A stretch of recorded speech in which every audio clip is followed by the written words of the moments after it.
আজ বিশ্ব COPD day. COPD হলো ক্রনিক অবস্ট্রাকটিভ পালমোনারি ডিজিজ। এটি ফুসফুসে খুব জটিল এক রোগ এবং এর প্রধান কারণ হলো ধূমপান। প্রতি বছর এই রোগে অনেকে আক্রান্ত হয়ে মৃত্যুবরণ পর্যন্ত করে থাকে। চলুন আমরা জেনে নেই সিওপিডি রোগের উপসর্গকে, কারণগুলোকে, কিভাবে আমরা এটা প্রতিরোধ করতে পারি। সিওপিডির প্রধান উপসর্গ হচ্ছে যে অনেক দিন ধরে কাশি। বলা হয় গত লাস্ট 2 বছরে 3 মাসে বেশি তার কাশি রয়েছে। কাশির সাথে সাথে মাঝে মাঝে কফ ওঠে এবং হাঁটলে শ্বাসকষ্ট হয় অথবা হাঁপানির মতো হচ্ছে, অনেক সময় বুক থেকে চিচি শব্দ আসে। সিওপিডির প্রধান কারণ হলো ধূমপান।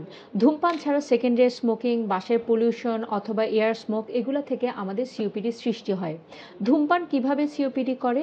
দেখা যায় ধূমপান থেকে ক্রনিক ইনফ্লামেশন হয়, যেটার জন্য আমাদের এয়ারওয়ে সংকুচিত হয়ে যায়, আমাদের যে বাতাসে যে থলিগুলো রয়েছে অ্যালভিওলাগুলো ড্যামেজ হয়ে যায় এবং এই ড্যামেজগুলো কিন্তু পার্মানেন্ট।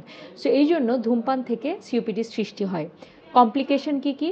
ধূমপান থেকে দেখা যায় এই সিওপিডির কারণে রেসপিরেটরি ফেলিয়ার, বারবার ফুসফুসে ইনফেকশন, হার্টে জটিলতা, মাংসপেশি কমে যাওয়া, দুর্বল হয়ে যায়, এরকম নানা রকম জটিলতার সৃষ্টি হয়। আমরা কিভাবে প্রতিরোধ করতে পারি?